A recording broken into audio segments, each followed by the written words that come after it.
right, YouTube. What's up, YouTube? All right, so we're gonna go over Lauren's training post Arnold, post competition prep, uh, Lauren Dannemiller's training. Okay, so we're doing a lot of full bodies right now, and we're focusing primarily on glutes. I think something to note is these past couple years, Lauren has been doing a lot of upper lower splits. She's been doing a lot of push pull legs, a lot of upper body, especially where bikini's kind of headed the last, couple years. And that's kind of the feedback they've been asking for Lauren is, more delt, you know, more fullness in the upper body. And we did that. And she was crushing it with the upper body and really, going to a physical therapist a little bit more often and really pushing herself in the gym with Arnold presses and all that. And so I also think part of this was when she got done with the Arnold, she wanted to have a little bit more fun in the gym. She wanted to enjoy the weekends and maybe skip a workout here and there, where if like she's too sore or something came up when it came to travel or going out one weekend. That was the idea was, okay, post Arnold, taking, a few days off or a week off a little bit. And then I think just having some fun in the gym and just doing new movements and keeping it light, doing it more for like the pump and the mindset.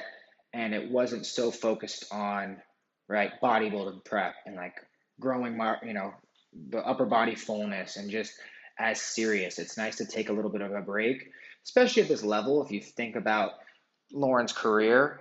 So that is something to note is right after the Arnold, it was more about rest, recover, and then also just getting in there to have some fun, enjoy training again. So yeah, we kind of made up with a plan with a few weeks ago now, maybe 4 or 5 weeks ago at this point. We said, okay, let's do something new. Let's do something exciting. Let's regain some fullness more in our glutes. And I think that was a main focus right now because Lauren's in a good place right now to like, she's staying lean, but she is putting on weight slowly. And I think the idea is that we really want to focus on just recover, rest, have some fun in the gym, and yeah, have kind of a glute focus. So we moved to this full body split, which it means it's a higher frequency of hitting each muscle. So you're hitting each muscle group 4 times a week. And so the idea is if she was training Monday, Tuesday, and she trains Thursday, and then next thing you know, something came up and she had a wedding to go to and was busy with that. And, she is busy for many weekends actually for the wedding for her sister, which was a beautiful wedding, by the way. And this allows, if the high frequency is still there, at least she hit real compound movements and she hit high frequency and she only went to the gym 3 days that week.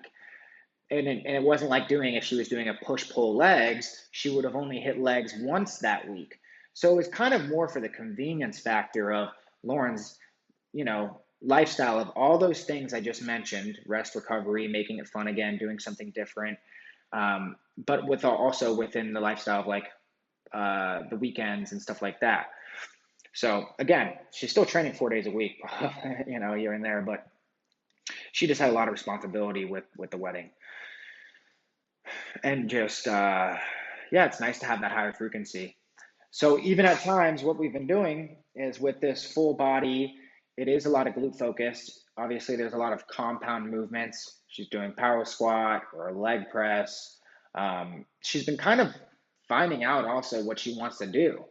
So I'm sure she tried a power squat. She tried the leg press.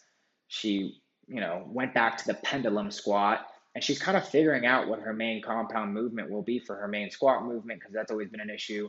But of course, she's kept her hip thrust in. She's, kept a lot of these like the leg extension, leg curl. She kept the RDL in, the Bulgarian split squat. Right now, I would say Lauren's main movement that she stays focused on is the Bulgarian split squat.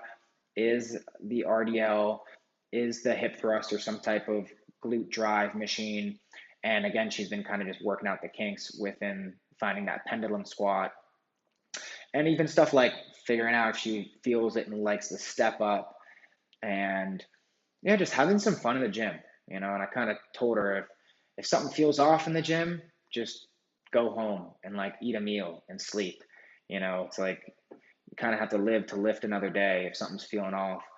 And that goes in regard to, let's say she only did 2 or 3 or 4 movements that day and she just crushed it with these main compound movements.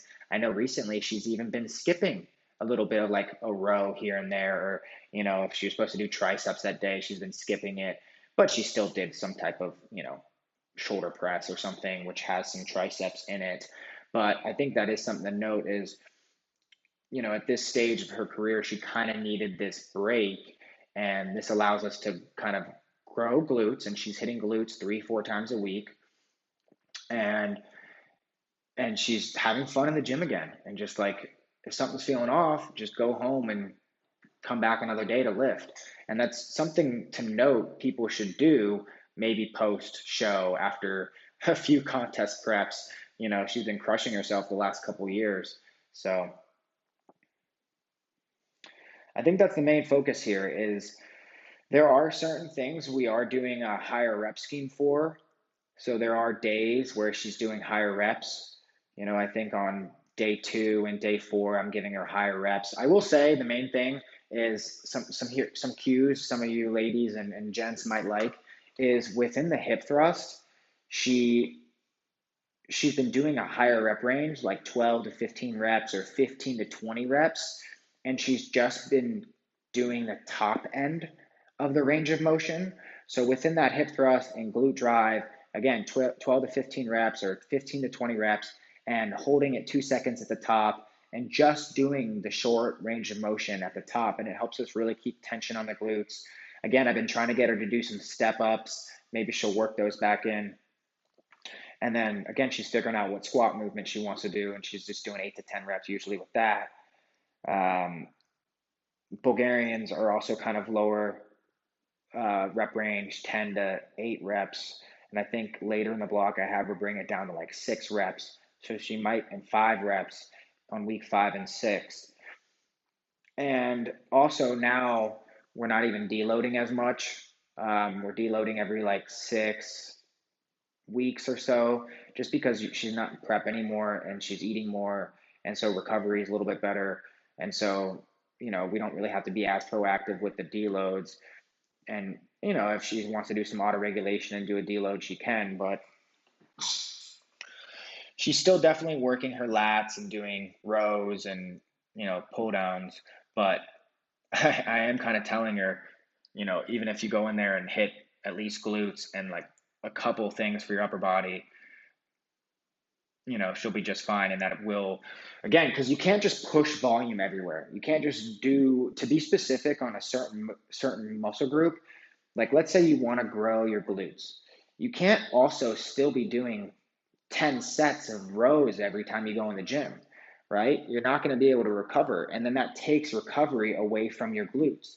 So it's almost like, let's say you have really strong lats. You might want to take away some of that volume from your lats and move it towards your glutes if that is something you're trying to grow. So I encourage you, if you have weak glutes and you have just like big quads, well, then maybe you shouldn't do leg extensions that much, and you should be doing more like glute stuff, like RDLs or something like that. So I'm gonna leave this here, send this out, and